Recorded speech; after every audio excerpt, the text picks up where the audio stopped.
Monsieur le maire du Chambon-sur-Lignon, Madame la présidente de l'association du lieu de mémoire, des amis du lieu de mémoire, voilà, Monsieur le grand rabbin de France, cher Haïm, Monsieur le président du consistoire central, cher Élie Korchia, Monsieur le directeur général du mémorial de la Shoah, pas là, en attente, et Monsieur le ministre représentant l'ambassade d'Israël en France. Mesdames et messieurs, vous qui êtes, si je puis me permettre cette expression un peu raccourcie, les enfants du Chambon, au moins qui le furent un temps, et que nous avons l'honneur et la joie de vous accueillir ce soir. C'est à l'initiative de Monsieur le maire que nous sommes réunis ce soir pour un geste de mémoire. En gros, pour faire vivre une mémoire avec les témoins que vous êtes, avant que finalement cette mémoire ne fasse plus que l'objet du travail des historiens. Et quelque part pour nous inscrire à notre tour dans le récit mémoriel d'une histoire. Cette histoire est certes connue, mais il nous incombe de la garder vivante, tant elle est essentielle à l'humanité fraternelle que nous voulons conforter et transmettre, puisque c'est ça l'objet de la mémoire. C'est un grand honneur pour la Fédération protestante de vous accueillir, Monsieur le maire, à la Maison du protestantisme pour cette cérémonie de remise de la médaille d'honneur du Chambon-sur-Lignon à 8 enfants qui ont eu dans les heures les plus sombres et les plus ténébreuses du XXe siècle trouvé refuge sur le plateau. Et c'est pour nous une grande émotion de vous accueillir et de vous saluer. Vous qui avez trouvé refuge un moment où les ténèbres s'abattaient sur les Juifs de notre pays, et vous qui rendez palpable encore aujourd'hui la tragique histoire qui est non seulement celle des Juifs de France, mais celle de toute la France et de tous les Français. Et vous qui, dans le même mouvement, témoignez aussi de cet irréductible devoir d'humanité qui a animé la communauté protestante pour sauver des Juifs, notamment sur le plateau du Vivarais-Lignon. L'histoire de cette terre de refuge protestante, où des centaines d'enfants juifs ont été sauvés, est largement connue depuis les années 1980. L'Institut Yad Vashem, nous accueillons. Voilà, on va s'interrompre. Venez, installez-vous. Bienvenue. L'Institut Yad Vashem de Jérusalem a, d'une certaine manière, contribué à immortaliser cette histoire du Chambon, notamment en attribuant au pasteur ou au couple pastoral André et Magda Troukmé en 1971 la médaille des justes parmi les nations et au pasteur Thaïs en 81, mais surtout celle, plus exceptionnelle, attribuée collectivement en 1990, je cite, aux habitants du Chambon-sur-Lignon et des communes voisines qui se sont portés à l'aide des Juifs durant l'occupation allemande et les ont sauvés de la déportation et de la mort. J'aimerais souligner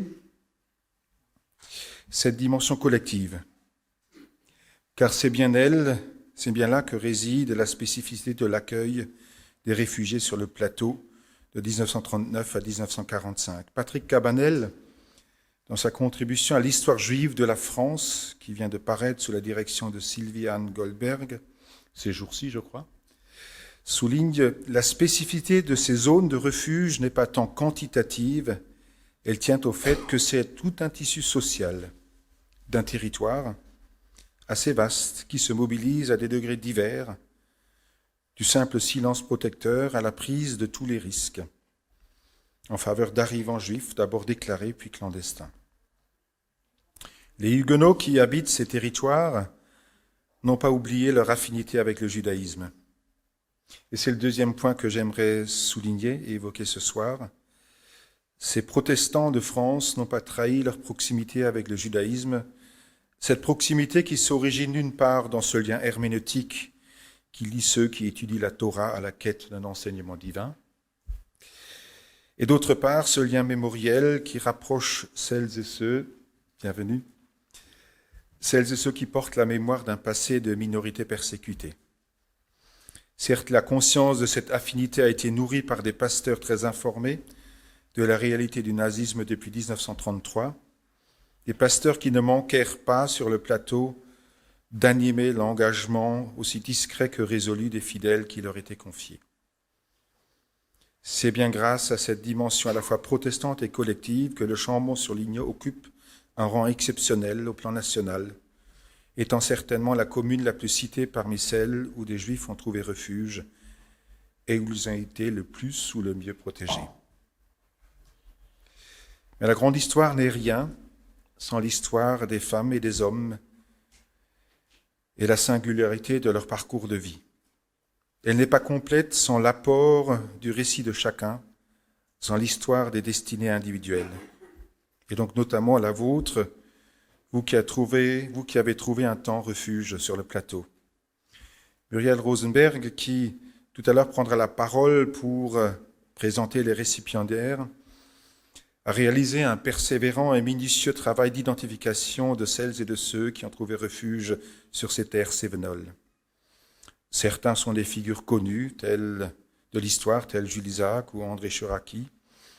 D'autres demeurent anonymes et n'ont pas légué à la postérité leur nom. Muriel Rosenberg dénombre plus de 2000 personnes, 2070, dans un livre qui participe ainsi par le truchement des histoires singulières à l'écriture de la grande histoire.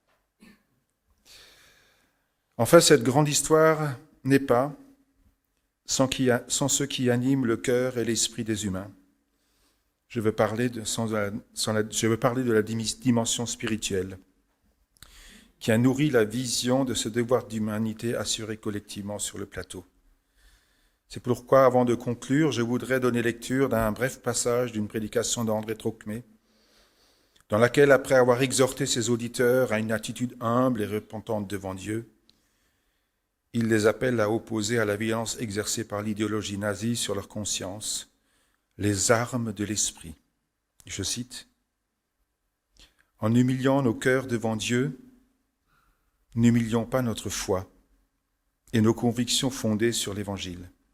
Ainsi, ne renonçons pas à la liberté, sous prétexte d'humilité, pour devenir des esclaves et plier lâchement devant les idéologies nouvelles. Ne nous faisons pas d'illusions. La doctrine totalitaire de la violence a acquis ces derniers jours un formidable prestige aux yeux du monde parce qu'elle a, du point de vue humain, merveilleusement réussi. S'humilier, ce n'est pas plier devant une telle doctrine. Le devoir des chrétiens est d'opposer à la violence exercée sur les consciences les armes de l'esprit. Nous faisons appel à tous nos frères en Christ pour qu'aucun n'accepte de collaborer avec cette violence. Aimer, pardonner, faire du bien à nos adversaires, c'est le devoir, mais il faut le faire sans abdication, sans servilité, sans lâcheté. Nous résisterons lorsque nos adversaires voudront exiger de nous des soumissions contraires aux ordres de l'Évangile. Nous le ferons sans crainte, comme aussi sans orgueil et sans haine. Avec ces mots résonne au plateau du Vivarais Lignon le sens aigu de l'éthique de la réconciliation et de la paix que promeut l'Évangile, et en même temps le ton ferme et convictionnel qui a animé celles et ceux qui ont su refuser et ne pas céder devant le mépris de la dignité humaine. Monsieur le maire, mesdames et messieurs, les enfants du Chambon, nous pourrions épiloguer des heures pour savoir si cette cérémonie qui nous rassemble ce soir arrive au bon moment. Ne se fait-il pas tard? Les derniers témoins progressivement nous quittent. L'histoire n'était pas largement connue. Je crois pour ma part qu'il n'est jamais trop tard pour faire vivre une mémoire essentielle à notre pays, pour faire vivre une mémoire fondamentale pour notre démocratie, pour faire vivre une mémoire consubstantielle de la présence de nos sœurs et frères juifs dans notre pays, et pour faire vivre une mémoire indispensable pour l'avenir de l'humanité. Le verset du psalmiste apposé sur la plaque du Chambon à Yad Vashem nous dit que le souvenir du juste restera pour toujours. Alors que résonnent comme une prière ces très belles paroles du refrain de la Cévenole qui disent « Esprit qui les fait vivre, animent leurs enfants pour qu'ils sachent les vivre. Merci pour votre attention.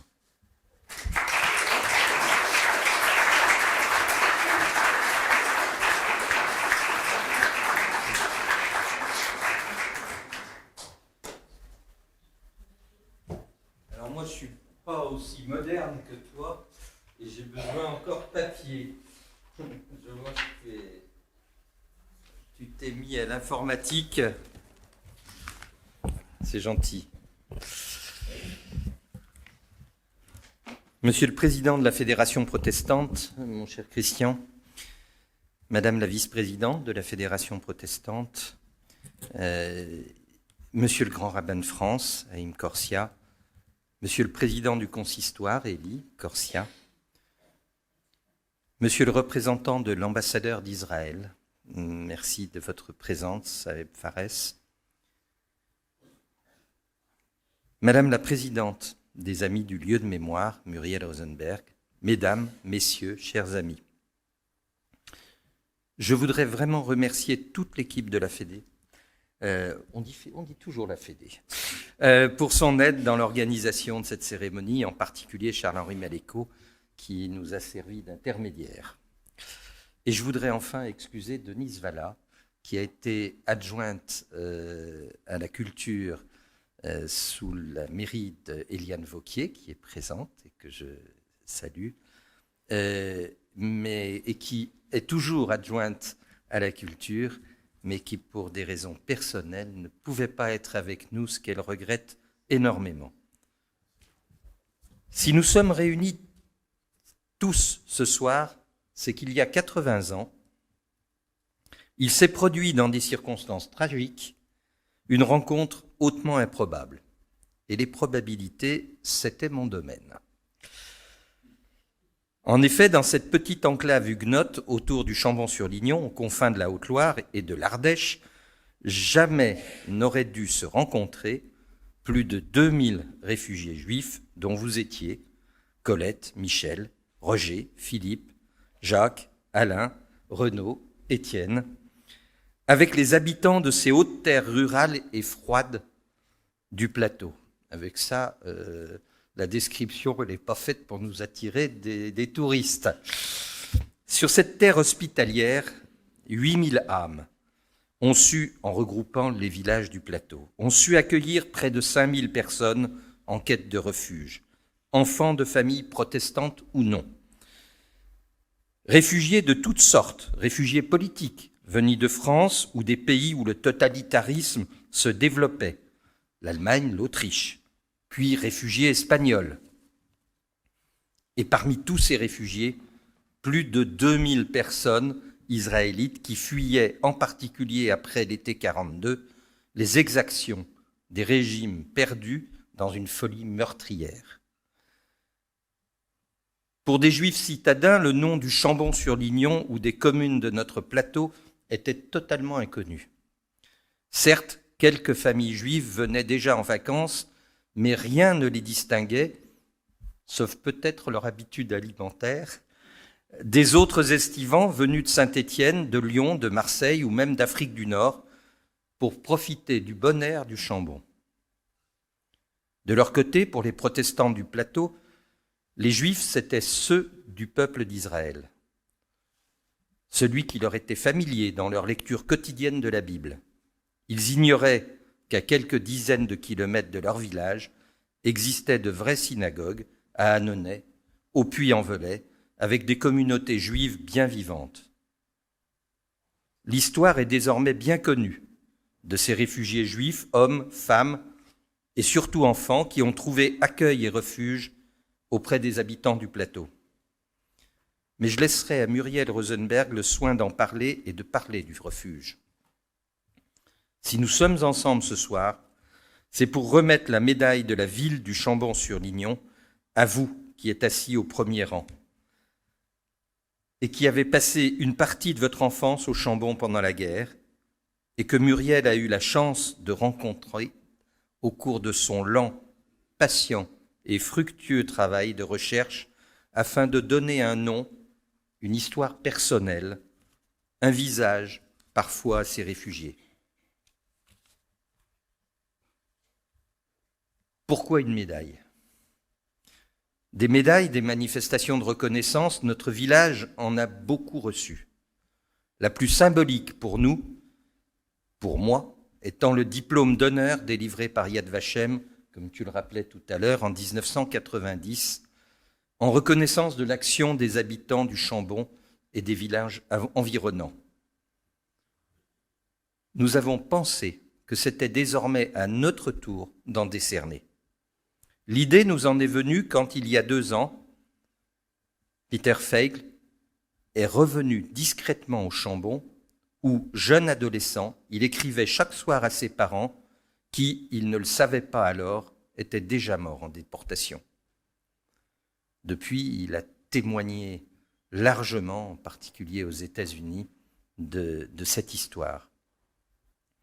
Mais qu'avions-nous à offrir, hormis un bon déjeuner, à ce monsieur de plus de 92 ans qui était venu spécialement des États-Unis pour revoir une fois encore notre village, ce village qui lui avait sauvé la vie et dont il était devenu un infatigable ambassadeur.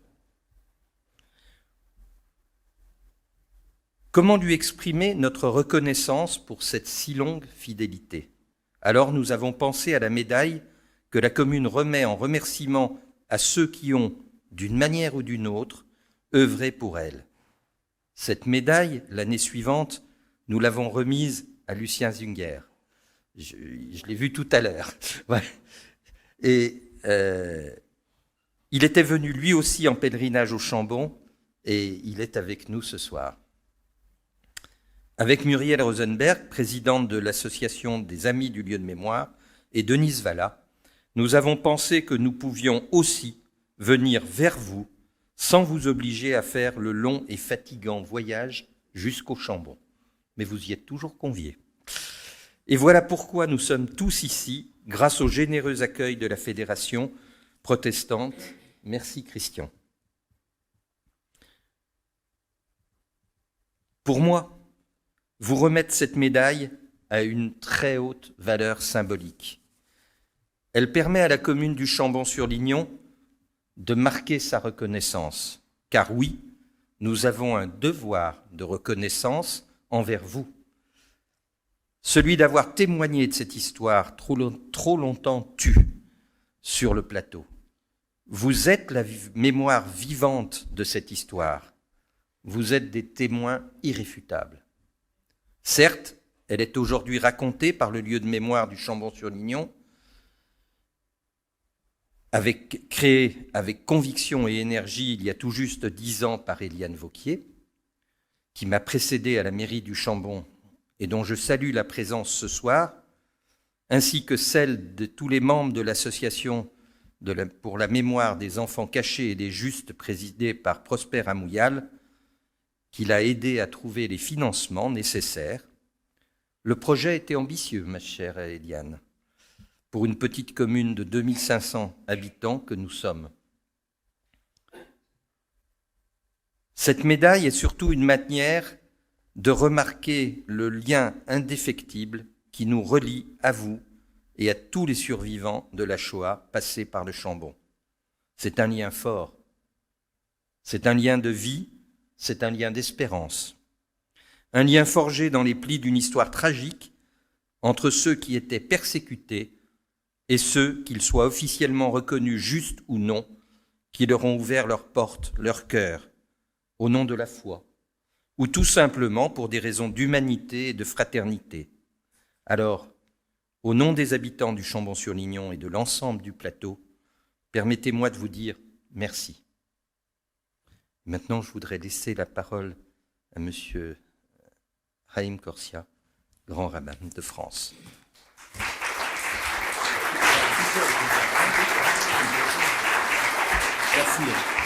Merci. Formidable. Bien, mes chers amis, tout a été dit avec tellement d'émotion par le maire et par Christian que je pourrais reprendre les choses et vous le dire comme je l'avais partagé avec Eliane il y a quelques années, lorsque j'ai, grâce à Prosper d'ailleurs, enfin j'allais dire obligé par Prosper, et Laurent Dassault, enfin tant et tant d'amis, séquestré par Prosper, exactement. Le mot serait plus juste.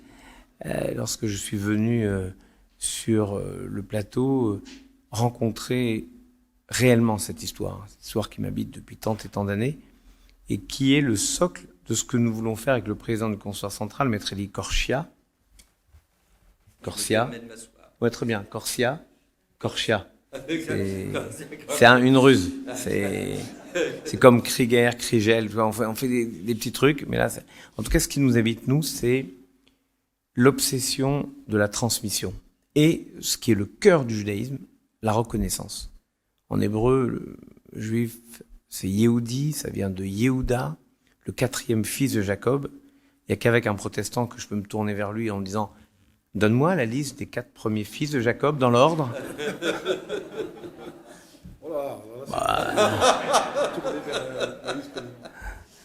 Qu'est-ce que tu tournes vers ta vice-présidente? Tu dois connaître. Réhouven, Shimon, Lévi, Yehuda. C'est incroyable. Non, mais lui, c'est son job, c'est de la triche. Réhouven. Léa appelle son fils Réhouven. Dieu a vu. Il a Ra'a Béoni. Il a vu ma souffrance. Réhouven. Shimon, il a entendu ma souffrance.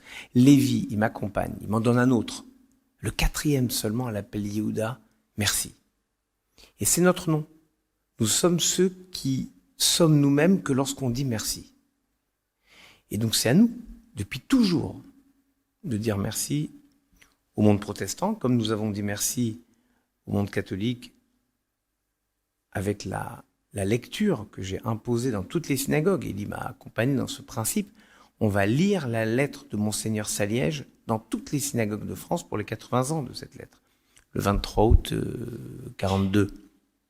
Les Juifs sont des hommes, les Juifs sont des femmes. Les étrangers, regardez comme ça résonne de manière incroyablement contemporaine. Les étrangers sont des hommes, les étrangères sont des femmes. Tout n'est pas permis contre eux. Mais la reconnaissance envers le Chambon, c'est une reconnaissance qui va plus loin que sauver les personnes et sauver les âmes. C'est un compagnonnage sur un chemin, et tu l'as très bien dit Christian, compagnonnage sur le chemin du texte et le chemin de l'espérance. Moi, j'oublie jamais que oui, le Chambon a sauvé des vies, des âmes, mais c'est au Chambon que des gens comme Georges Lévite ont fondé ce qu'on a appelé l'école des prophètes. C'est-à-dire comment, au cœur de la nuit, Mima'amakim Keratira Hashem, des profondeurs, je t'invoque Seigneur. Et je ne me complais pas dans ces profondeurs, je rêve déjà à la délivrance. Et au cœur de la nuit, ces gens ont imaginé, ont rêvé, Jules Isaac, mais tant et tant d'autres, ont rêvé le renouveau du judaïsme, fondé sur l'étude des textes, sur ce qu'est le judaïsme. Et moi, j'ai adoré quand Jean-Michel m'a parlé de ce projet de remise de médailles. Oui, parce que c'est nous qui devons vous remercier. Mais vous avez une grandeur supérieure encore. Je ne crois pas que ce soit uniquement remercier ces personnes d'avoir témoigné sur ce qui s'était passé au Chambon. Au fond, à travers cette décoration, cette médaille, cette reconnaissance, vous leur dites merci d'avoir révélé ce que vous étiez. Parce que ce que vous étiez, vous l'étiez. Mais s'il n'y avait pas eu ces circonstances, personne ne l'aurait su. En fait, ils sont les témoins, les révélateurs de toute cette force humaine, cette fraternité qui est au cœur de cette prédication. Et quand tu as cité ce texte bouleversant du pasteur Trocmé, tu as raconté cette histoire qui dit un moment, comme l'aurait dit Joseph, le patriarche dans la Genèse, « Et achai anochi mebakesh » ce sont mes frères que je cherche. Et vous, en étant là par les aléas de l'histoire, par l'espérance placée dans ce lieu, et par la vie que vous avez su construire après, qui est, de mon point de vue, la plus grande réussite du Chambon et de tout le plateau, c'est de ne pas avoir fait de vous des traumatisés, des angoissés de la relation humaine. Vous avez fondé des familles, vous avez aimé, vous avez vécu, vous avez transmis, vous avez rêvé. Et ça, je crois que c'est un acte formidable de dire merci à vous d'avoir révélé ce que nous étions, sans même parfois que nous en ayons conscience. Et c'est peut-être le véritable miracle du Chambon et de tout le plateau, c'est une image idéalisée de ce qu'est la fraternité humaine. Permettez-moi de vous le dire, le Chambon, c'était le visage de la France. Voilà la France dont on rêve. Celle qui, au-delà des différences humaines, sociales, religieuses, accueille. Pourquoi ? Parce que ce sont des frères en humanité, des sœurs en sororité, des compagnons de cette route à construire pour pouvoir espérer faire se rejoindre la Jérusalem terrestre et la Jérusalem céleste. Je suis persuadé que sur le chemin entre la Jérusalem terrestre et la Jérusalem céleste, il y a forcément une station au Chambon-sur-Lignon, et c'est cette médaille qui en témoigne. Merci beaucoup. C'est bien.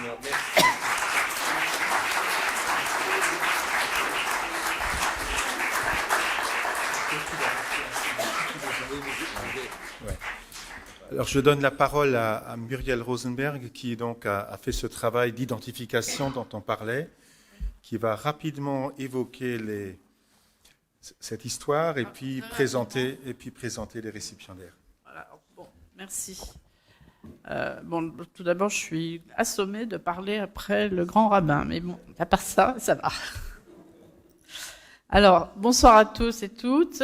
Tout d'abord, c'est Asinus Asinum Fricat. Je ne connais pas l'hébreu, mais en latin, c'est un peu ça. Donc, je vais remercier à mon tour Christian Krieger pour nous accueillir dans ces magnifiques salons de la Fédération. Jean-Michel Hérault pour son généreux soutien pour cette opération. Et Charles-Henri Maléco, d'ailleurs, qui est membre à la fois de la Fédération et de notre association, qui nous a ouvert toutes les portes. Voilà.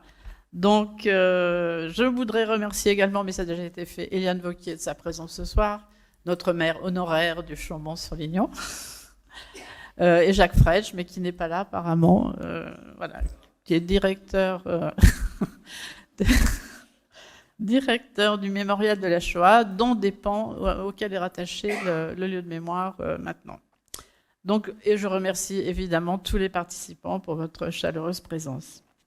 Puisque nous allons faire la connaissance donc des témoins de ce refuge sur le plateau, il m'a semblé juste utile de vous redonner peut-être très rapidement les principales caractéristiques de ce refuge, parce que l'histoire du Chambon pourrait nous entraîner jusqu'au bout de la nuit, et expliquer pour les non-initiés ce qu'est le plateau. Mais bon, je crois que Jean-Michel t'a déjà donné une définition du plateau. Donc c'est vraiment un tout petit territoire de 5 villages principaux, donc dans lequel il y avait Tence, le Mazet-Saint-Voix, Failly-sur-Lignon, le Chambon au centre et Saint-Agrève en Ardèche, chacun de ces bourgs étant distant chacun de 8 à 10 km.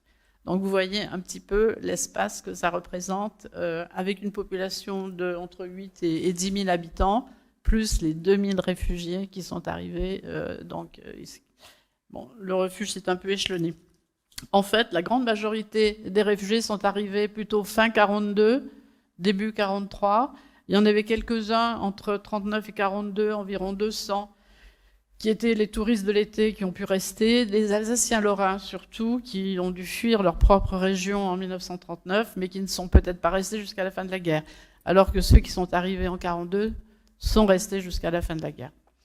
Voilà. Dans les réfugiés, en fait, il faut quand même distinguer, sur les 2000, il y a à peu près 900 juifs étrangers, adultes et enfants, qui ont été extraits des camps d'internement du sud de la France par des associations donc humanitaires telles la CIMAD, le YMCA, le Secours Suisse, et qui ont trouvé au Chambon, grâce à l'intervention évidemment du pasteur Trocmé, toute la capacité d'hébergement possible pour servir de refuge.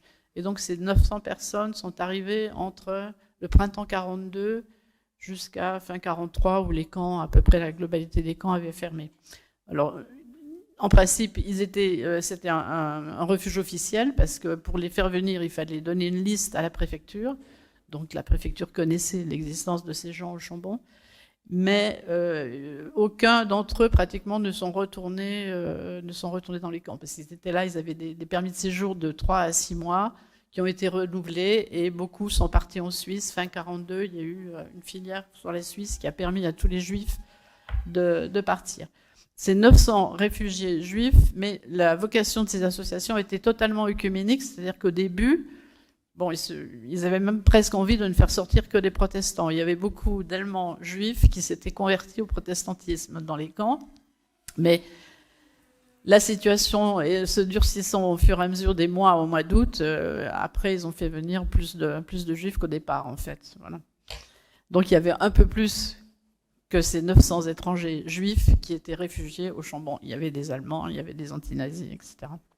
Ensuite, les autres, ce sont tous ceux qui sont venus par eux-mêmes, en fait, à partir donc de ces années 42. Ils sont venus seuls ou en famille, ou ce sont leurs parents qui les ont placés dans des pensions. Et l'autre, donc ça représente un peu plus de 1000 personnes. Hein. Et l'autre type de secours également qui a existé à un moindre niveau, c'est le secours juif, avec le réseau Gérard Carrel. Je fais comme Macron. Roger Garel, qui était basé à Lyon, et ils ont amené une centaine d'enfants qui ont été dispersés dans les fermes.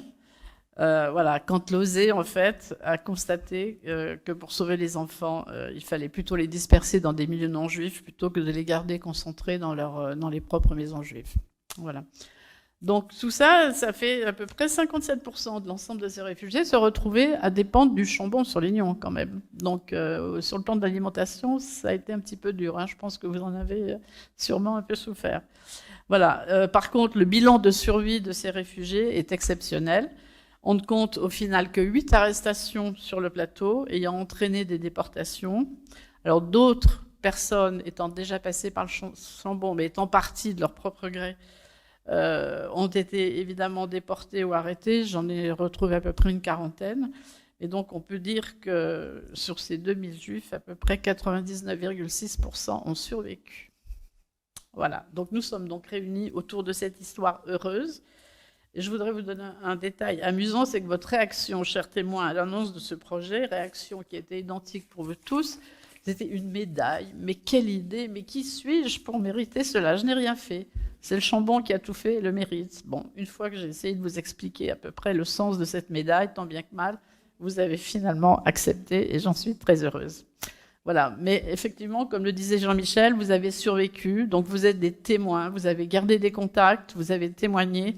Vous êtes les témoins également, surtout, et ça c'est important, de ces milliers de personnes humaines dans toute la France qui, par leurs gestes, petits ou grands, ont permis la survie de 75% des Juifs français et étrangers de France. Donc c'est ce qu'on peut appeler. Bon, il y a à peu près 80 Juifs qui ont été faits juste, 80 personnes qui ont été faits juste au Chambon, mais on peut compter, je ne sais pas, à mon avis, une cinquantaine, une soixantaine d'autres personnes pour lesquelles, les dossiers n'ont pas été faits. La vie était comme ça, les gens sont partis. Donc voilà, vous êtes les témoins en fait de tous ces gens-là qui n'ont pas été reconnus. Voilà. Et donc il faut des témoins pour illustrer l'histoire. Je n'ai pas dit pour valider la mémoire. C'est une vérité, cela s'est passé, et il faut que cela se sache aussi. Voilà. Mais je n'oublie pas aussi que la plupart d'entre vous ont perdu des membres de leur famille également pendant cette période. Voilà. Donc votre petit groupe est très représentatif de de l'ensemble des Juifs qui étaient au Chambon, essentiellement des Juifs français qui sont venus tard parce qu'ils ont pensé pendant très longtemps qu'ils n'étaient pas en danger. Ils sont venus par étapes. Souvent, ceux qui sont partis tôt sont allés dans le sud, dans différentes villes, et se sont rapprochés après des montagnes. Voilà. Donc le Chambon était le lieu idéal pour vous recevoir. Donc on va peut-être passer aux choses sérieuses, à cette médaille qui en fait est une valeur refuge.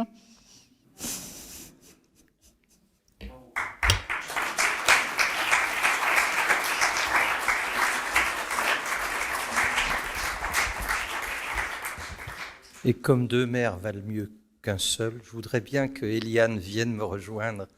Eliane vient d'être nommée mère honoraire.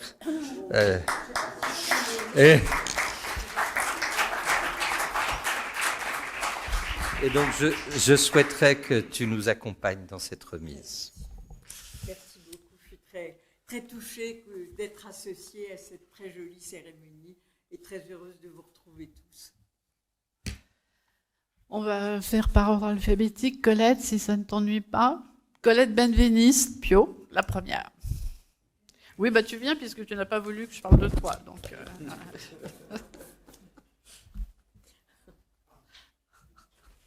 Alors, il y aura des petits coffrets avec. Mais oui, on je vous vous remet donnerai la les boîtes médaille du tout à l'heure. chambon, avec sa devise. Ah oui, alors, L'espace ouvert, l'esprit aussi. ouais, c'est chouette la devise. Hein. Qui a créé ce slogan? C'est moi. vous? Non Non.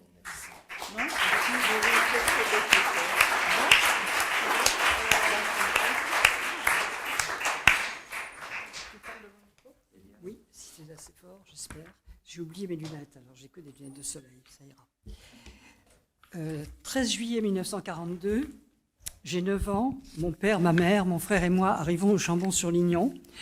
Nous appartenons à une famille juive séfarade, très nombreuse, originaire de Salonique, installée en France 20 ans plus tôt. Je suis la plus jeune parmi les cousins et la seule fille. Comme beaucoup d'autres familles saloniciennes, ma famille, éduquée à l'Alliance française, avait émigré vers la France au lendemain de la Première Guerre mondiale, après l'effondrement de l'Empire ottoman. Les Juifs de Salonique étaient inquiets. Leur relation avec les Grecs n'était pas bonne, car ils avaient établi un rapport satisfaisant avec les Turcs. Plusieurs consulats européens, français, espagnols, italiens, leur proposaient une nationalité. Ainsi, mon père, qui parlait français, mais aussi fort bien le judéo-espagnol, a obtenu la nationalité espagnole, qu'il a conservée jusqu'à sa mort en 1975. Lorsqu'éclate la Seconde Guerre mondiale, un document du consulat d'Espagne, apposé sur la porte de notre maison, précise que cette maison est sous sa protection. Cependant, en 1942, la situation devient plus dure pour les Juifs à Paris. La rafle du Veldiv, les 16 et 17 juillet, met en évidence que la vie dans la capitale devient de plus en plus dangereuse, alors que se met en place en Europe la solution finale. Mon père juge alors préférable que nous passions la ligne de débarcation, alors pour nous rendre en zone libre. Avec sa nationalité espagnole, il circule sans trop de difficultés entre les deux parties de la France. Mais ma mère est française, il lui faudra de faux papiers. Dès le début de la guerre, mes parents, qui ne pratiquaient pas du tout la religion juive, avaient choisi le protestantisme comme religion de couverture. Peut-être parce que la famille accueille depuis ma naissance une gouvernante suisse-allemande protestante, sans doute aussi parce que le protestantisme leur apparaissait comme une religion plus sobre et discrète que le catholicisme. Personne ne m'a jamais dit que j'étais juive. Une mesure prudente à l'époque, car les enfants peuvent dire tout à n'importe qui. En communiquant avec leurs frères et sœurs en judéo-espagnol, mes parents remplaçaient le mot juif par musicien. Bien sûr, nous demandions qui étaient tous ces musiciens, mais en ces temps, les enfants n'étaient pas supposés poser des questions embarrassantes à leurs parents. C'est donc notre pasteur Paul Ebersold qui nous a baptisés, mon frère et moi, chez lui, et nous a conseillé de nous rendre au Chambon-sur-Lignon. Mes parents savaient y trouver un bon accueil et même quelques amis. Au Chambon, il y a de nombreuses maisons d'enfants. L'une, Tante Soli, gérée par monsieur et madame Sèche, en plein centre du village, est une pension de garçons où mon frère et l'un de mes cousins ont déjà passé une année. Les Sèches ont 2 filles, un garçon. Lorsque mes parents leur demandent de m'accueillir dans leur pension, ils décident d'aménager une chambre de filles, ce qui permet à leurs filles d'avoir des camarades. Je ne sais pas alors à quel enfer nous avons échappé en nous installant au Chambon. Je sais juste que j'y reste, sans mes parents, pour une durée indéterminée, dans une chambre de filles, dans une pension de garçons. Les bruits et les fureurs de la guerre ne parviennent pas jusqu'à nous. Avec le collège Sévenol et des activités organisées par les pensions autour du temple protestant, la vie s'écoule dans le calme. J'ai l'impression de vivre hors du monde. Je sais qu'il ne faut surtout pas poser de questions concernant notre avenir et la date des retrouvailles avec mes parents. J'attendrai près de 2 ans de grande solitude et de silence, mais 2 ans qui m'ont sauvé et me permettent de me tenir aujourd'hui devant vous, 80 ans plus tard.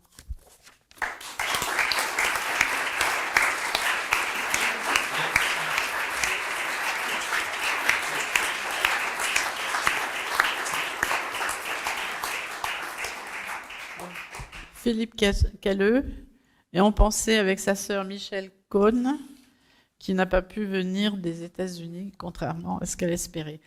Alors Philippe, vous avez 7 ans pendant la guerre, votre sœur 10, vous vivez à Paris. Vos parents, c'est ce que vous alliez dire? Non. Non. Vos parents se réfugient à Saint-Étienne en 1941 après un passage sur la Côte d'Azur. Et assez vite, ils cherchent un endroit pour vous mettre à l'abri et sur les conseils d'amis, donc se dirigent vers le Chambon-sur-Lignon. Ils trouvent 2 pièces à louer dans une ferme chez les Guillot, à Péor, à 3 km du Chambon. Vous y restez seul avec votre sœur de 42 à la Libération. Merci.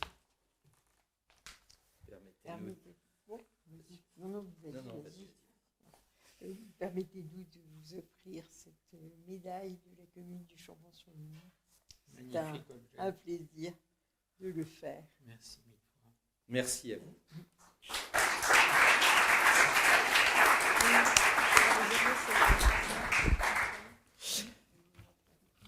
Pardonnez-moi de ne pas citer et rendre hommage à toutes les grandes notabilités qui nous ont rejoints. Je voudrais faire une exception pour le président de la Fédération protestante qui nous accueille, pour le maire du Chambon et la maire réputée mondialement, et bien sûr pour la présidente Muriel, à qui on doit cette cérémonie. Merci beaucoup.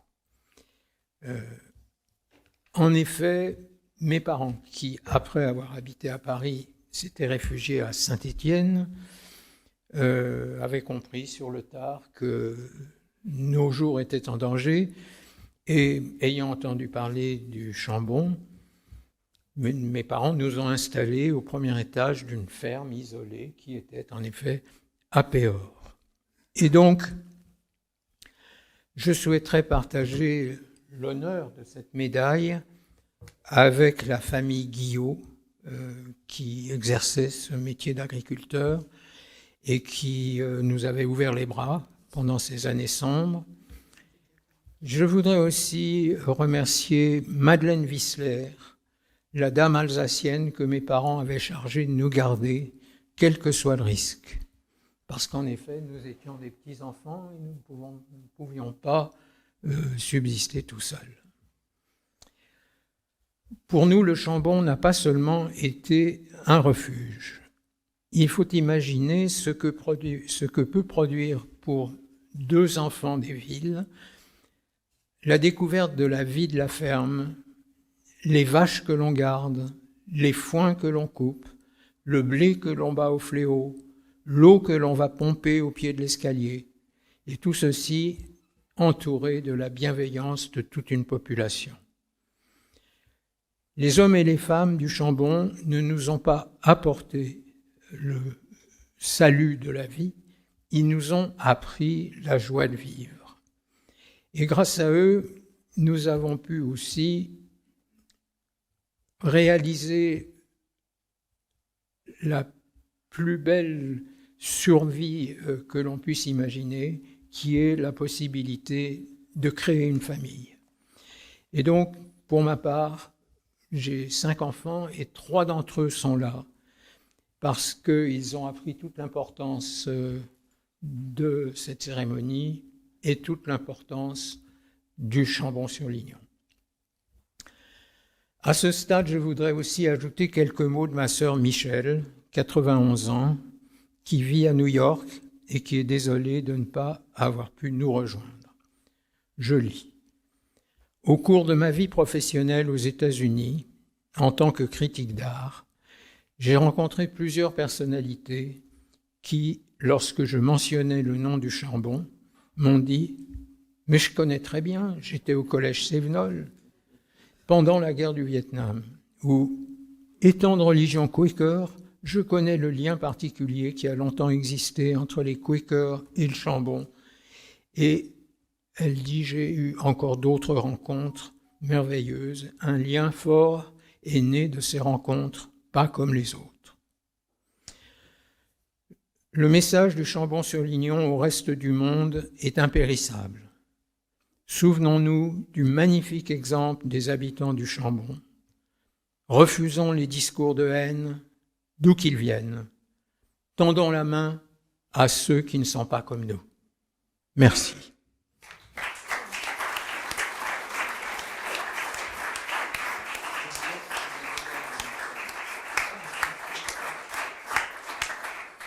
Alors, c'est pas qu'on lui a donné 2 médailles, mais on a offert une médaille à sa sœur qui n'a pas pu venir. J'ai pris le soin d'offrir aussi la médaille pour Michel. Roger et Jacques Grunman, vous voulez venir ensemble ou vous voulez parler séparément?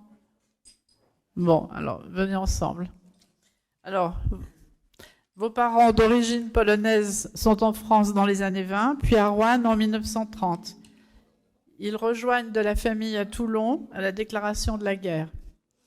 En 1943, donc vous vivez plutôt tranquillement à Toulon jusque dans ces années-là. En 1943, votre père opéré est envoyé en convalescence à Failly-sur-Lignon sur les conseils d'un médecin, donc il devait connaître effectivement l'endroit. Donc les 5 enfants que vous étiez sont envoyés dans un orphelinat à Draguignan de septembre 1943 à juin 1944.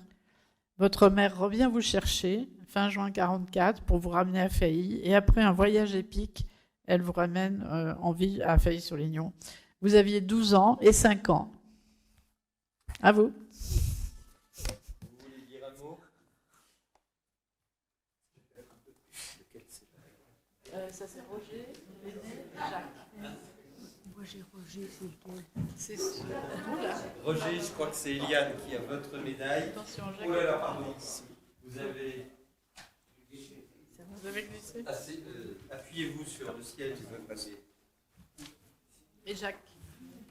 Jacques est le deuxième, le petit frère. Pour Roger, c'est Eliane qui remet la médaille. Merci. Médaille du Chambon-sur-Lignon. C'est un honneur de le faire. Et vous aurez trouvé votre nom. Merci très vivement.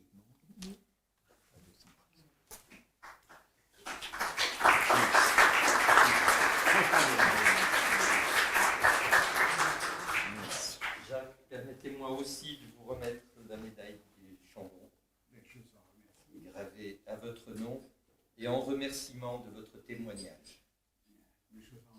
C'est moi qui vous remercie.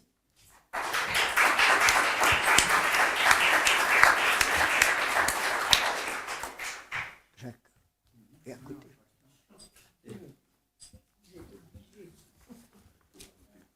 Vous voulez la chaise?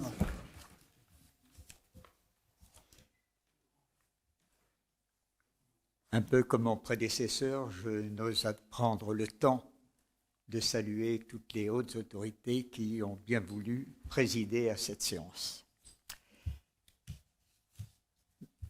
Madame Rosenberg a fait un bref résumé de notre arrivée au Chambon.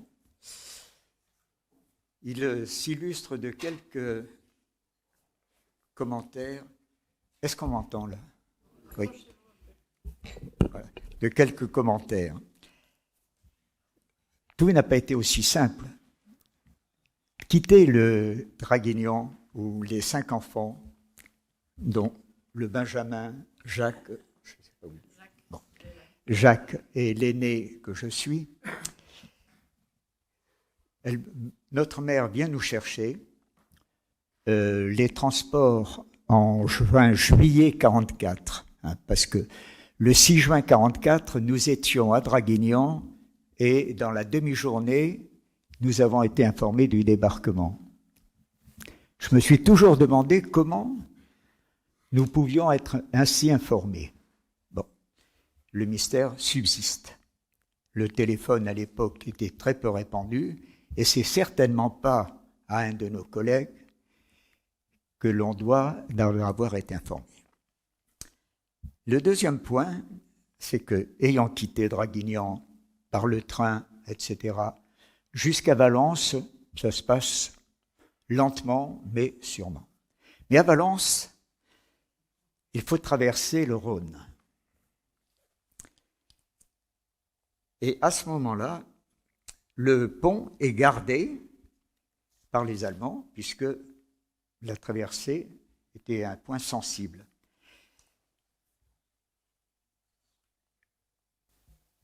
La sentinelle qui gardait le pont, stop à Madame Grunman, mère, accompagnée de ses 5 bambins. J'étais l'aîné, j'avais 11 ans. Le dernier en avait 4. Et ma mère, à ma grande surprise, se dirige vers la sentinelle. Et dans la langue de Goethe, peut-être que ce soldat a été agréablement surpris qu'on lui parle dans sa langue, il est resté très souriant. J'en garde encore l'image. Elle lui explique certainement qu'elle a les 5 enfants et qu'elle a besoin de traverser. Ok, madame. Et nous voilà en route vers Saint-Péray. Saint-Péray, c'est la gare qui va alimenter l'Ardèche, la Haute-Loire, etc. Et là, nous devions prendre une Micheline. Sauf que, en cette période, lorsqu'on arrive, on nous dit il n'y a pas de chauffeur pour conduire la Micheline. Donc, vous passerez la nuit ici. Et nous assistons pendant cette nuit à un bombardement sur Valence, dont mon frère Jacques a essayé de trouver la date. Ça devait se situer vers le 14 juillet, enfin à mi-juillet. Ce qui nous a conduit à changer un petit peu la date que ma cousine Génie avait mis dans ses mémoires. Après ce bombardement qui nous a marqués, parce que ma sœur cadette dit dans ses mémoires qu'elle voyait des flammes partout. Elle avait 7 ans à l'époque. 7 ans, c'est l'âge que vous aviez, madame. Donc, vous voyez les souvenirs que l'on peut garder de cette période. Bien. Enfin, nous traversons, je passe sur l'abondance des cajots qui, faute de transport, des cajots de pêche, qui, faute de transport, s'amoncelaient et qui nous ont servi grandement. Et le lendemain, on essaie de trouver un moyen de quitter Saint-Péray. Et c'est finalement avec une charrette tirée par des chevaux qu'on a quitté Saint-Péray, probablement en direction de Lamastre ou autre. Et c'est seulement là que l'on a pu reprendre la route. Mais ce trajet nous a marqué aussi, parce que quelques kilomètres après avoir quitté Saint-Péray, nous nous trouvons dans une zone... Alors à Saint-Péray, il y avait encore des Allemands qui rôdaient un peu partout. Mais quelques kilomètres après, derrière les murets, on voyait de gros gars musclés, armés, de fusils. Je me suis rendu compte par la suite, avec l'image que j'en avais gardée, que ça ne pouvait être que des fusils de chasse, et non pas des armes de guerre. Mais néanmoins, la résistance marquait le passage dans la zone libérée. Et par la suite, nous avons suivi... Alors, je ne sais plus comment de Lamastre on est arrivé au Chambon. Puis, je pense qu'il devait y avoir le train, puisque ça devait être normal, puisque je n'en ai pas gardé le souvenir. C'est le train qui allait jusqu'à Dunières. Qui allait à Dunières, voilà. Et qui après changeait de rail pour aller... Et on arrivait donc au Chambon, et du Chambon, alors on montait à Failly. Failly qui à l'époque s'appelait encore Failly-le-Froid. Oui. Alors... Enfin, voilà. Pour faire venir les touristes, on a considéré que le nom n'était pas porteur. Voilà. Mais alors, arrivé là-bas,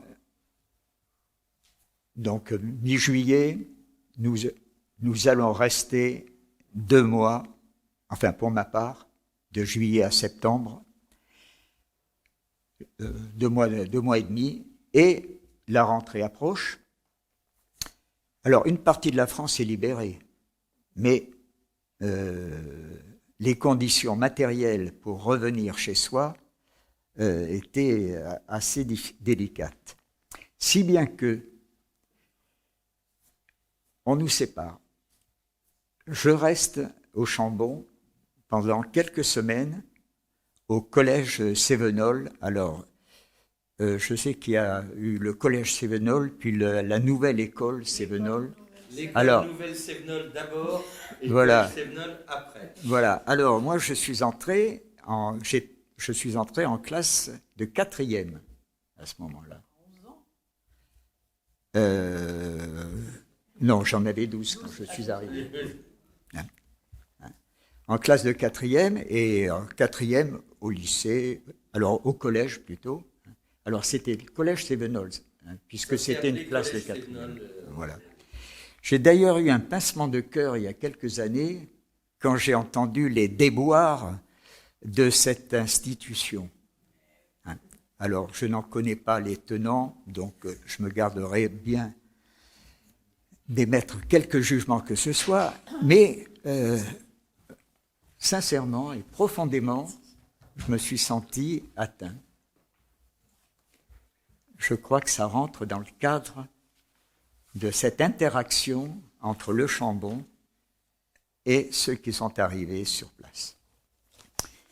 Donc, mon souvenir, disons mon séjour personnel et mon souvenir au Chambon s'arrêtent vers fin octobre, où mes parents, jugeant que je devais probablement, ils ont dû juger que je devais faire ma bar mitzvah à la fin de l'année scolaire, ils ont préféré m'orienter vers Roanne, d'où étaient issus bon nombre de personnes qui habitaient à Failly et au Chambon.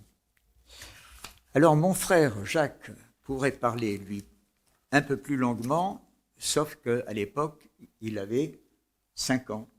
Voilà. Et donc, lui est resté plus longtemps. Et donc, je ne suis pas un témoin fiable. Parce que je n'ai pas beaucoup de souvenirs. Et ce que je sais, c'est soit mon frère aîné qui me l'a dit, soit à la lecture de ma nièce ou cousine Génie Bitter, qui a écrit des choses mémorables sur le Chambon. Et voilà tout ce que je puis dire sur cette période. Je suis désolé de ne pas pouvoir en ajouter davantage. Merci.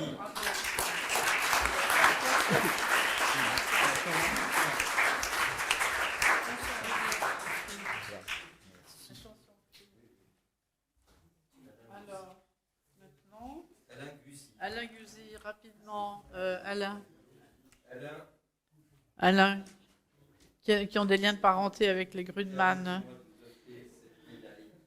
Alors, Alain, son père est un des premiers juifs à s'être installé à Roanne dans les années 20. Roanne était déjà très connu pour son activité textile et il y créa sa propre affaire. Mais vos parents ne sont pas sentis du tout en danger jusqu'en 1942. Ensuite, sur les conseils d'un ami, votre mère souhaite vous mettre en sécurité et vous accompagne au Chambon en plein hiver pour rejoindre à pied du Chambon, à 8 km, dans la neige, le hameau des Ostes, rattaché au Mazet, Saint-Voix, où Madame Deschaumet, mais vous allez en parler, je suppose, votre institutrice, voilà, vous a accueilli. Bon, voilà. Est-ce que tout le monde m'entend? Bon, moi aussi, comme les autres, j'ai été très surpris lorsque j'ai reçu l'annonce de cette médaille que je fais pour la mériter. C'est plutôt moi qui aimerais remettre une médaille au Chambon, si j'en avais le pouvoir.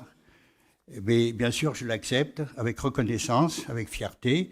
Je remercie Monsieur Hérault, je remercie tous ceux qui ont participé à la réussite de cette soirée. J'étais déjà chambonné de cœur, je deviens chambonné d'honneur, et les deux se complètent.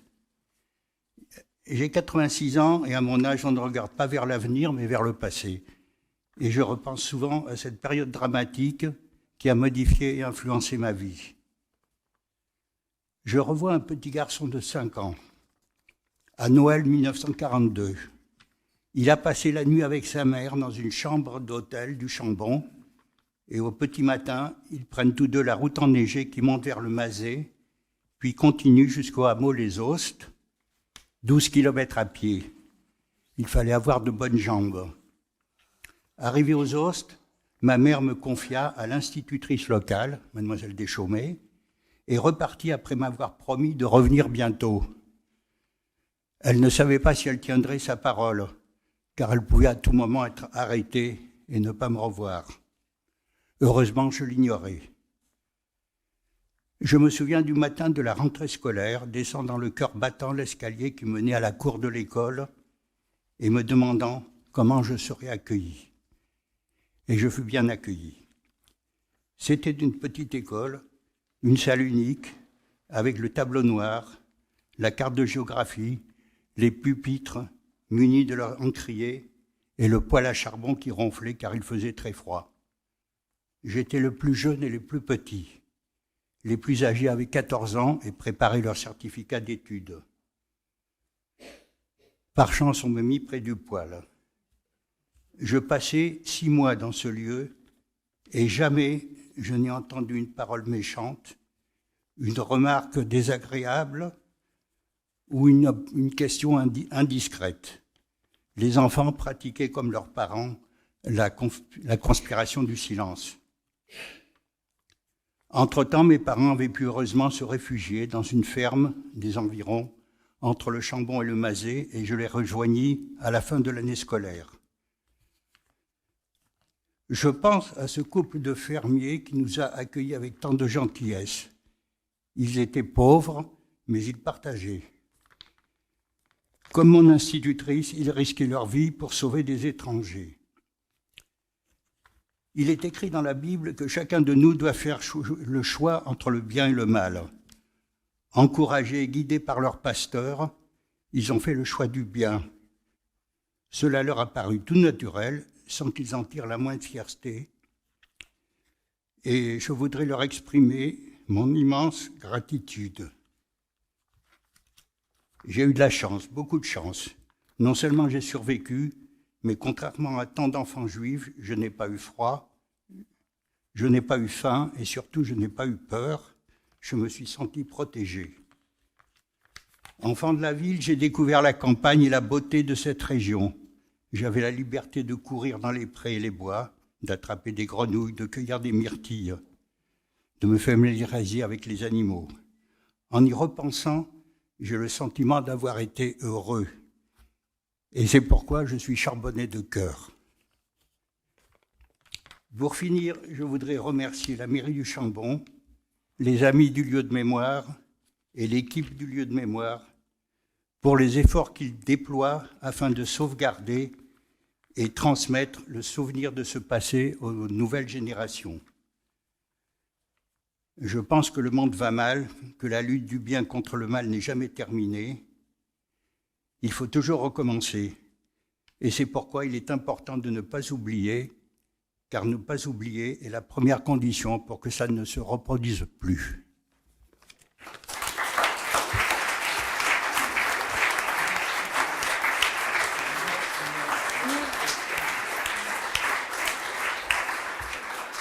Bon, il en reste 3. Renaud Lambert. Alors, bon, je dis quelques mots ou...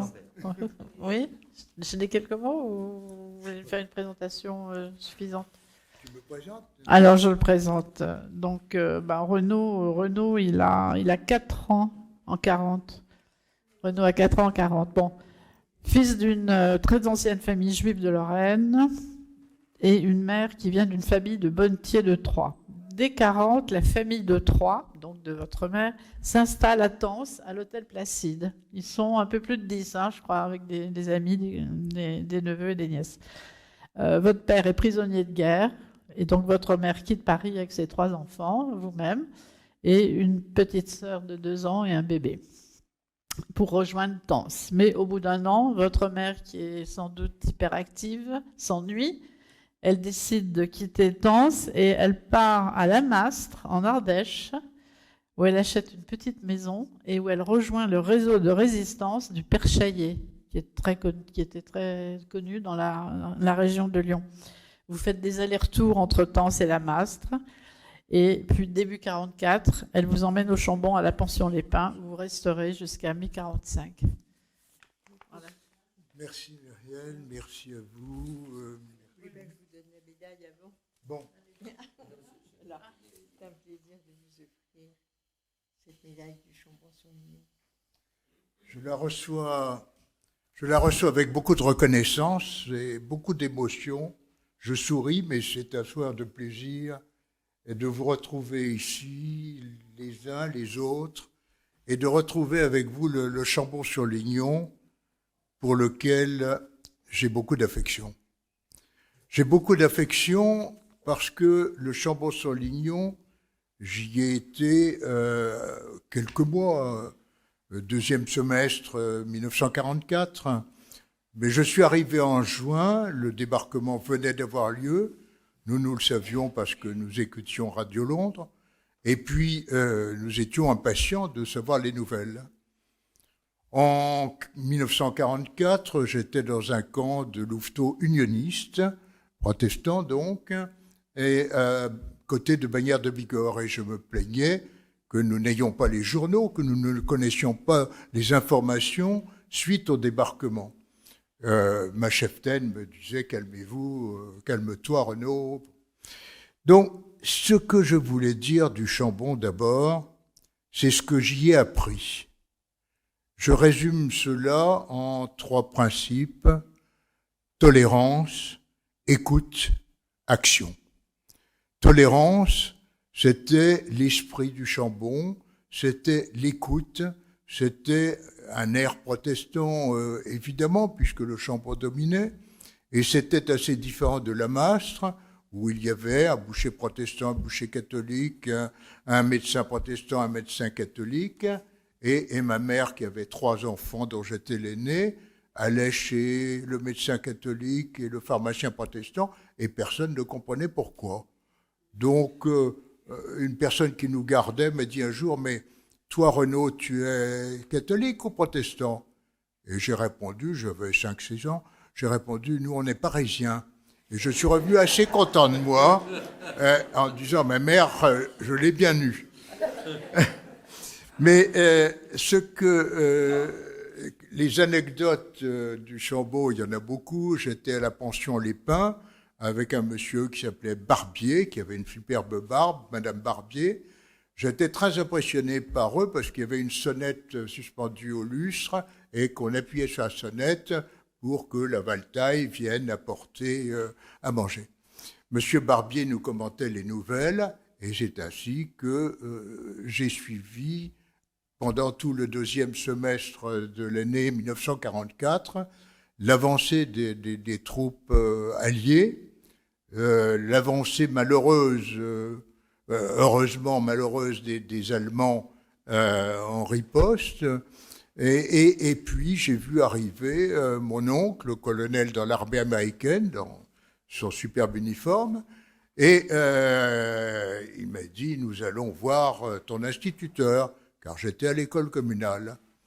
Et l'instituteur a dit « Renaud, il n'est pas mauvais élève, mais je ne comprends pas. Et la dernière dictée, il m'a fait des erreurs, que des erreurs. Il a eu une mauvaise note. » Mon oncle, qui ne connaissait pas très bien l'orthographe d'ailleurs, m'a dit « Quand même, qu'est-ce que c'était ?» C'était un extrait du Grand Maulne, et le texte disait « J'attendais la venue des gars des villages. » Et moi, j'ai entendu « J'attendais la venue des gars de la campagne. » Et je ne comprenais rien. Une avenue des gares. Donc j'ai eu une très mauvaise note, c'est vrai, mais j'ai essayé de me rattraper ensuite. C'est une anecdote, j'aimerais en dire une autre, simplement. Nous étions 2 dans une chambre, il y avait un garçon à peu près de mon âge, 8 ans, et on nous demandait de dire nos prières le soir avant de nous coucher. Alors, il y avait des juifs, il y avait des protestants, il y avait... Bon, à la pension Les Pins, il y avait 2 jeunes filles, 2 petites filles, mais pour moi c'était des jeunes filles qui s'appelaient Couve de Murville, leur papa était à Alger avec De Gaulle. Il y avait à cette pension des Vidal-Naquet qui étaient des juifs originaires plutôt d'Avignon, des juifs du pape, et il y avait un esprit commun. Or ce garçon Il s'appelait Francis, un nom du genre Dupont-Durand, et nous nous agenouillions le soir à côté de nos lits pour faire nos prières, et je l'entends dire « Shema Israël, Adonai Eloheinu, Adonai Echad », ce qui veut dire, en français, « Écoute Israël, Adonai, Dieu, est notre Dieu, Dieu est un ». Et c'est la prière fondamentale du judaïsme, celle qu'on dit avant de mourir, celle qu'on dit dès qu'on a appris un petit peu de la religion. Et j'ai dit à ce garçon, mais tu es juif? Chut. Il s'appelait Francis, quelque chose, Dupont-Durand. Il m'a retrouvé en 1970 en me voyant désigné quelque part. Et puis j'aimerais dire aussi aux protestants que j'assistais à l'école du dimanche, j'assistais à l'office, et je trouvais extraordinaire, merveilleux, le chant qu'on chantait alors, à la fin de l'office, dont je ne comprenais pas toutes les paroles, mais ça commençait par « Ô toi, ma gloire ».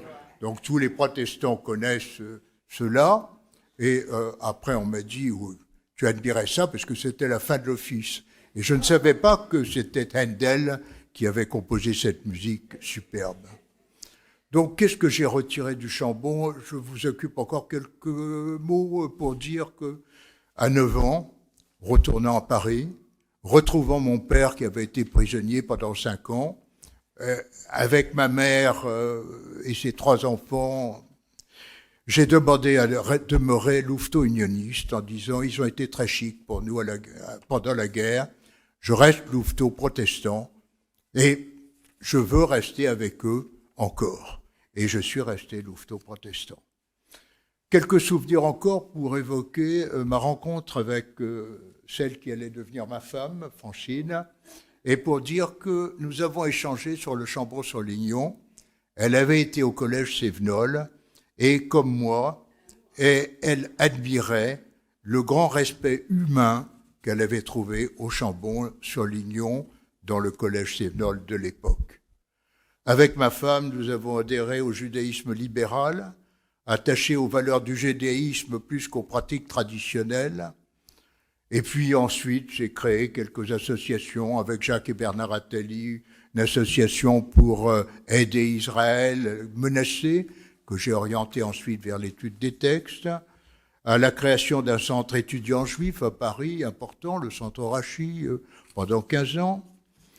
Et puis, aussi, bien me rappeler quelque chose qui a été important pour moi, c'était la nomination par l'association à laquelle j'appartenais, entre autres, à l'entrée d'Union, qui m'a délégué au Chambon, au Mazel. Le Mazel était une maison qui accueillait des enfants qui lui étaient confiés par la justice. Et ces enfants allaient à l'école, étaient là, dans ce centre, le Mazel, à l'entrée de la route du Cheylard, sur la gauche, le Mazel. C'est un endroit où donc je suis revenu souvent et j'y ai trouvé le bonheur de me retrouver au Chambon. Je précise que le Mazel existe toujours. Ben, je pense bien. Et que les enfants viennent avec la protection de l'enfance. En général, la justice... Tout à fait, mais je... Voilà, ce n'est pas les enfants qui ont des problèmes de justice, c'est très souvent les parents ou l'environnement. Il y a pas mal de problèmes. Et il y a aussi un centre pour bébés. Oui. Et les bébés sont confiés à des nounous dans la montagne par la même association, Entrée d'Union. J'en suis encore administrateur et je vois de temps en temps le directeur du Mazel, bien que je ne sois plus chargé de suivre cet établissement, mais qui m'est resté cher. J'ai créé aussi une association pour aider un centre en Israël qui s'appelle Givat Aviva. C'est un centre qui a pour objectif de rapprocher juifs et arabes, et qui y arrive. Je continue à y être actif. Pour ceux que ça intéresse, je pourrais vous décrire plus longuement ce centre, mais je ne veux pas vous ennuyer. Simplement, je veux dire que le Chambon m'a permis de découvrir Cécile Jacquillat avec le golf, Muriel Rottenberg avec les activités présentes. Et je remercie tout particulièrement et Muriel et la mairie du Chambon pour leur action continue, importante, pour cette belle rencontre, mais aussi pour ce que vous avez fait pour honorer la mémoire, pour honorer la tolérance, pour honorer l'activité en faveur de la tolérance. Donc je vous en remercie et je vous dis bravo. Merci à vous.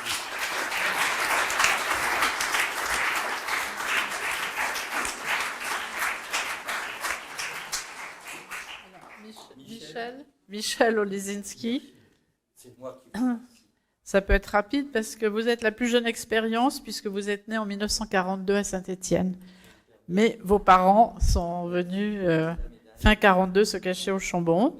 Ils ont trouvé un appartement à louer tout à fait dans le centre, au-dessus de la pharmacie. L'appartement appartenait au maire Grand, qui a succédé au maire Monsieur Guillon, qui s'est démis de son mandat après l'annonce de la déclaration, après l'armistice, voilà. Mais qui a continué à œuvrer pour le Chambon puisqu'il a représenté le Joint et qui faisait la jointure entre la Suisse et le plateau pour alimenter les familles et financer les maisons des associations. Voilà. Alors, Michel. C'est une émotion, c'est vraiment une grande émotion de recevoir cette médaille. Je suis né en 42, j'avais moins d'1 an quand on est arrivé au Chambon, j'avais 3 ans quand on en est parti. J'ai rien à raconter sur cette période-là, en tout cas pour ce qui concerne mes souvenirs personnels. Bien entendu, j'ai entendu parler dans ma famille et autour de moi de toute cette période. Et mon émotion est grande aujourd'hui parce que je pense à mes parents. Mes parents qui ont eu l'initiative de monter au Chambon, nous étions à Saint-Étienne, de monter au Chambon et de sauver la vie de toute notre famille. Je voudrais quand même assumer ma judéité en suivant l'enseignement du grand rabbin, M. Chaim Corsia, qui nous a quittés discrètement, mais c'est raté. En disant merci, tout simplement. Merci au président de la Fédération des protestants de France, je ne sais pas si c'est votre titre exact, monsieur Christian Krieger, qui nous accueille, comme les protestants nous ont toujours accueillis partout, et aujourd'hui encore, c'est ici, dans cette maison, que nous recevons cette médaille, nous les petits juifs du Chambon. Je voudrais remercier aussi monsieur le maire du Chambon-sur-Lignon, monsieur Jean-Marie Hérault, madame la maire honoraire du Chambon-sur-Lignon, madame Eliane Vauquier, et bien entendu, je voulais remercier aussi le grand rabbin, monsieur Chaim Corsia, et beaucoup Muriel Rosenberg, la présidente des Amis du lieu de mémoire du Chambon-sur-Lignon. Voilà, j'ai eu l'honneur, il y a peu de temps, d'être sollicité par la pasteur d'une paroisse protestante luthérienne de Metz, où je vis actuellement, qui m'a demandé, qui savait que j'avais vécu des choses avec le Chambon-sur-Lignon, et qui m'a demandé de faire un petit topo sur le Chambon-sur-Lignon pendant la guerre, ce que je vais faire fin janvier. Et je vais arriver là-bas, très fier de pouvoir dire, et que je suis maintenant légitime pour le dire, je suis un enfant du Chambon-sur-Lignon. C'est un honneur pour moi, je l'ai souvent dit, et vraiment depuis maintenant, je me sens vraiment tout à fait légitime pour dire je suis un enfant du Chambon-sur-Lignon. Ma vie a continué après la guerre, et elle a continué beaucoup avec le Chambon-sur-Lignon. Nous avons, avec mes parents, tous les dimanches, quand il faisait beau, très souvent pendant l'année, nous venions pique-niquer à la grande plage. J'étais au Chambon, on a parlé tout à l'heure, Madame Benveniste était chez Tante Soli, j'étais aussi chez Tante Soli, mais je n'avais qu'1 an, et j'étais avec ma sœur. Ma sœur s'est sauvée de chez Tante Soli parce qu'elle avait honte de moi, j'avais fait pipi au lit. Mes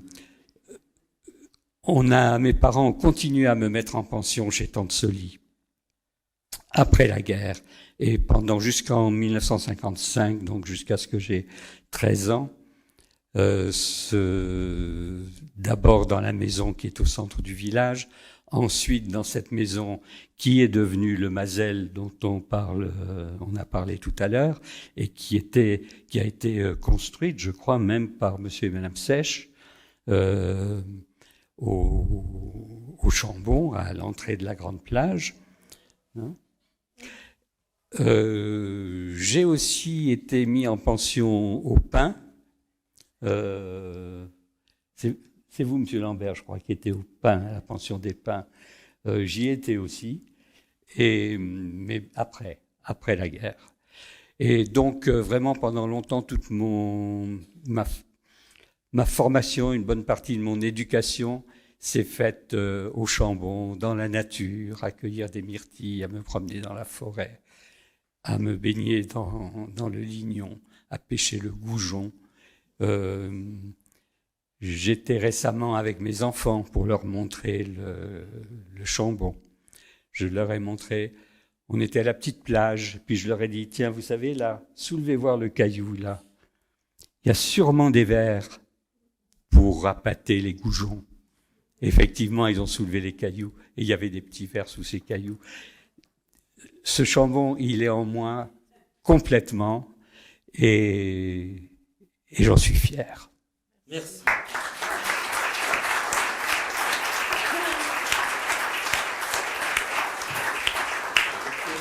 Étienne, tu veux bien dire quelques mots?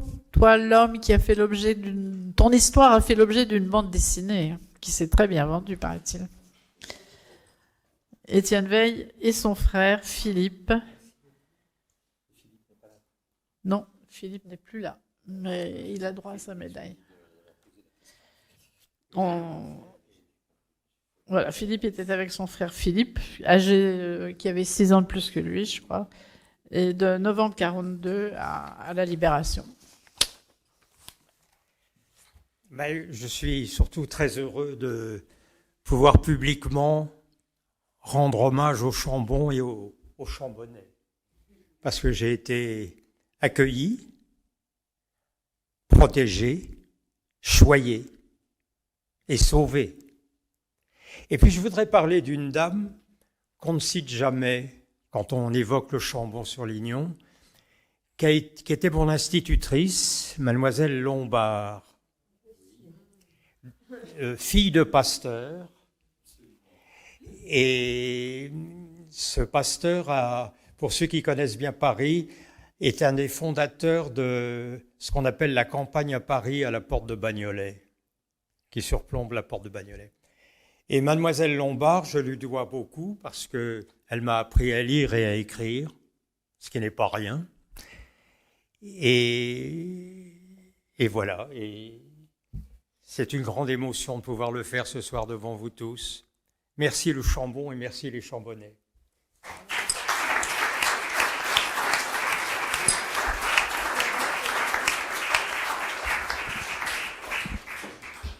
D'abord, j'ai vu que M. Jacques Fredge nous avait rejoint. On a parlé beaucoup de vous tout à l'heure. Et en tout cas, merci de nous accompagner maintenant. M. Jacques Fredge est donc le directeur du mémorial de la Shoah et le responsable du lieu de mémoire du Chambon-sur-Lignon. Je voudrais moi aussi raconter quand même une anecdote en entendant les vôtres. Elle m'a touché à titre personnel très très profondément. Mon grand-oncle et ma grande-tante, tous les deux justes, tenaient la pension Les Ombrages. Ils ont accueilli les deux frères Nelken à ce moment-là. L'un des deux est devenu médecin accoucheur. Il a permis la naissance de mon épouse. Il a permis la naissance de mes 3 filles. C'est quelque chose.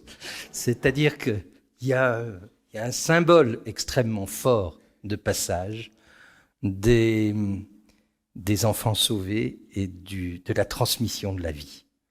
Alors, aujourd'hui, je parle surtout de ce que l'on peut transmettre et de la manière dont on peut éclairer les pas des nouvelles générations. Merci à vous.